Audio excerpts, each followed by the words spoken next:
Hi friends, Parul stories के इस channel पर आप सभी लोगों का स्वागत है। आज की कहानी कन्या भ्रूण हत्या पर आधारित है। पुराने जमाने में बहुत से लोग अज्ञानता के कारण लड़कियों को श्राप मानते थे। बहुत से लोगों के घर में जब कोई लड़की जन्म लेती थी तो उसकी हत्या कर दी जाती थी। आज के समय में आधुनिक उपकरणों द्वारा गर्भ में लड़की या लड़का का पता लगाकर लड़कियों को गर्भ में ही मार दिया जाता है। आओ दोस्तों, समाज में चल रही इस कुप्रथा के बारे में इस कहानी द्वारा लोगों की मानसिकता बदलने का प्रयास करते हैं। मैं एक मामूली औरत हूँ, इतनी मामूली हूँ कि आपकी नजर भी मुझ पर नहीं पड़ी, लेकिन मैं आपको देख रही हूँ। आप अपनी बीवी के साथ डॉक्टर के यहाँ जा रहे हैं। उसकी कोख में लड़की या लड़का है, यह जानने के लिए। असल में आप अपनी लड़की की हत्या करना चाहते हैं, कोख में ही। आपको यह ख्याल भी नहीं आ सकता कि जिस सड़क से आप जा रहे हैं उसे मैंने बनाया है। मैंने यहाँ रोड़ियां बिछाई और फिर उन्हें दुर्मुठ से कूटा था। मेरी छोटी बेटी तब यहाँ किनारे पर उगी झाड़ियों में ऊँघती रहती थी। मेरी 3 बेटियां हैं। मेरा आदमी कहता था कि अगर बेटा नहीं हुआ तो मुझे छोड़ देगा। उसने कहने के लिए मुझे छोड़ भी दिया, पर अब भी पका पकाया खाने के लिए जब तब आ जाता है। चिकनी चुपड़ी बातें भी करता है। मैं सब समझती हूँ, फिर सोचती हूँ चलो मेरी बेटियों का बाप है। कमाल है, जिन बेटियों से वह छुट्टी चाहता था उन्हीं बेटियों के नाम की थाली में उसे परोस देती हूँ। वह समझता है बेटियां बोझ हैं। मेरी तीनों बेटियां सांवली हैं। उनकी काली आंखें हैं बड़ी बड़ी पके जामुनों जैसी, और हाथ बड़े फुर्तीले हैं, खूब काम करती हैं। मेरी ही तरह वे तरह तरह के धंधे पीटेंगी, पर फिर भी उनके होने से मुझे बड़ी तसल्ली है। मैं अकेली तो नहीं हूं ना। तुम समझते हो लड़कियां बेकार होती हैं, औरतों के कामों को आप जानते ही नहीं। अरे देखो, मैंने सड़क बनाई, कपास चुना, आलू खोदे, 3 बेटियों को जन्म दिया, पाला पोसा, धान की रोपाई भी करी। क्या मैं बेकार हूँ? ये जो तुम चाय पीते हो इसकी पत्तियां भी लड़कियां ही चुनती हैं। और क्या क्या नहीं करती। इतने धंधे औरतें करती हैं कि गिनवाने मुश्किल हैं। और तुम्हारा ये स्वेटर कोई 1 पाउंड का होगा। 1 पाउंड ऊन इतनी होती है कि दिन रात लगकर 3 दिन में उसका स्वेटर बनता है, जिसके मुझे 12 रुपए मिलते थे। तब बच्चियां छोटी थी तो सोचती थी कि घर में उनके पास बैठे बैठे बुनाई कर सकती हूँ, लेकिन धंधा बड़े नुकसान का था। फिर ठेकेदार ने खामियां निकालनी शुरू की और मुझ पर गलत नजर डालने लगा, तो मैंने ये धंधा छोड़ दिया। फिर मैंने आटे की फैक्ट्री में काम किया। बड़े काम छोड़े और पकड़े। 2-4 मुर्गियां और बकरियां तो खैर पालती ही हूँ। इसी तरह रूखा सूखा चलता है। ये जो तुम्हारी बीवी ने रेशमी साड़ी पहन रखी है, इसके धागे भी औरतें तैयार करती हैं। कीड़े पालती हैं, मुश्किल काम है। जांघ में घाव हो जाते हैं, धान रोपने में भी पैरों में जख्म हो जाते हैं और कमर झुके झुके टूट जाती है।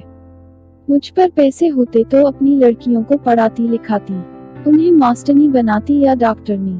तुम खुद पढ़े लिखे हो, पैसे वाले भी दिखते हो, तो तुम लड़की का गर्भ क्यों गिरवाना चाहते हो? तुम समझते हो तुम्हारी लड़की कोई काम नहीं कर सकती। अरे आदमी कोई फालतू चीज नहीं, 100 काम है उसके करने को। फिर इस तरह सोच समझकर लड़कियों को मारना तो कुदरत से खिलवाड़ है। अगर मान लो तुम्हारे घर लड़का हो गया तो तुम क्या सोचते हो? वो तुम्हें लड़की से ज्यादा प्यार करेगा। फिर लड़के बिगड़ते भी बहुत हैं। आजकल उनका ध्यान दारू सट्टा और मारपीट में ज्यादा हो गया है। मान लो लड़की ही पैदा हो जाए तो क्या? तुम उसे पढ़ाना लिखाना, वो तुम्हें खूब प्यार करेगी। लड़कियां माँ बाप को खूब प्यार करती हैं। तुम्हारे घर में अलग से रौनक होगी। तुम सोचते हो दहेज देना पड़ेगा, तो तुम उसे खाने कमाने लायक कर देना। दहेज मांगने वाले से शादी मत करना। हो सकता है अपने आप ही ऐसा लड़का मिल जाए जो बिना दहेज के शादी कर ले। अगर ना भी मिले तो क्या, वो कमाएगी खाएगी और तुम्हारा सहारा बनेगी। हो सकता है वह तुम्हारा नाम रोशन कर दे। तुम्हारे लिए क्या पैसा ही सब कुछ हो गया, या दुनिया का डर अपनी बेटी से भी बड़ा हो गया? आखिर तुम अपनी बेटी को प्यार तो कर ही सकते हो और बेटी भी तुम्हें प्यार कर सकती है। माँ बाप और बच्चे का इतना रिश्ता बहुत हुआ, इसके लिए ही तो आदमी जीता है। पैसे को चाहे जितना मानो, पर मोह ममता फिर भी बड़ी चीज है। इसे बनाए रखने में ही खैर है, नहीं तो दुनिया उजड़ी समझो। कुदरत के साथ इतनी मनमानी अच्छी नहीं। लड़कियों को तुम ऐसे ही गिरवाते रहे तो औरतें कितनी कम हो जाएंगी।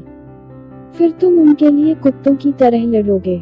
दहेज के डर से आज उन्हें मरवा सकते हो तो कल फिर पैसे के लालच में बेचोगे भी। इस तरह क्या दुनिया बड़ी अच्छी हो जाएगी या तुम्हारे घर परिवारों में खुशियां छा जाएंगी। तुम जो रेशमी साड़ी पहनकर इसके साथ चली आई हो, इससे इतना डरती क्यों हो? सोचती हो यह तुम्हें छोड़ देगा? ये मिचमिची आंखों वाला अगर तुम्हें छोड़ भी दे तो क्या तुम मर जाओगी? मैं तो पढ़ी लिखी भी नहीं थी, मैं तो तानों से नहीं डरी। आदमी ने छोड़ने की धमकी दी तो कह दिया ले छोड़ दे। अब भी मेहनत करके खाती हूँ, तब भी मेहनत कर लूंगी। पर वो क्या मुझे छोड़ पाया? हम औरतें बड़े काम की हैं, हमें ये ऐसे ही थोड़े छोड़ सकते हैं। परिवार की जरूरत तो इन्हें भी है, नहीं तो हांफते हांफते मर जाएंगे। कोई पानी देने वाला भी नहीं मिलेगा। मैं तो कहती हूँ बेटी भी पैदा करो, दहेज भी मत दो और डरो भी मत। देखना दुनिया ऐसे ही चलेगी, इससे अच्छी चलेगी। दाग धौंस कुछ कम ही होगी। मेरी बेटी ने कढ़ाई सिलाई सीखी है, वो ना होती तो फिर क्या था? मैं तो दुनिया में धंधा पीटती मर जाती। अब भी मेहनत करती हूँ, पर मन में खुशी भी है।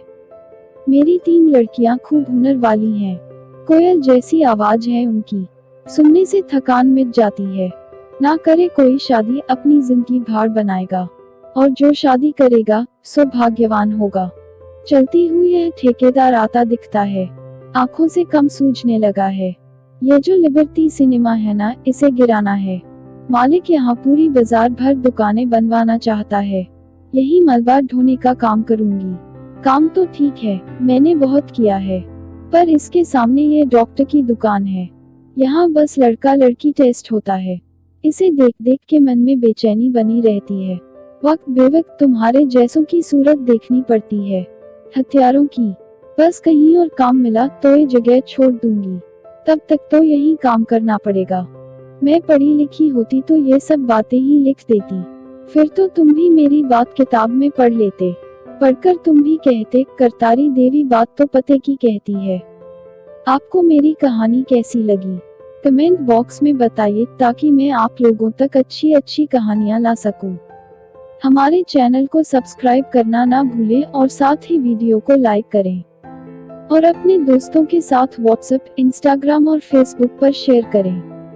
नई नई मजेदार कहानियों के नोटिफिकेशन के लिए बेल आइकॉन को जरूर दबाएं। धन्यवाद।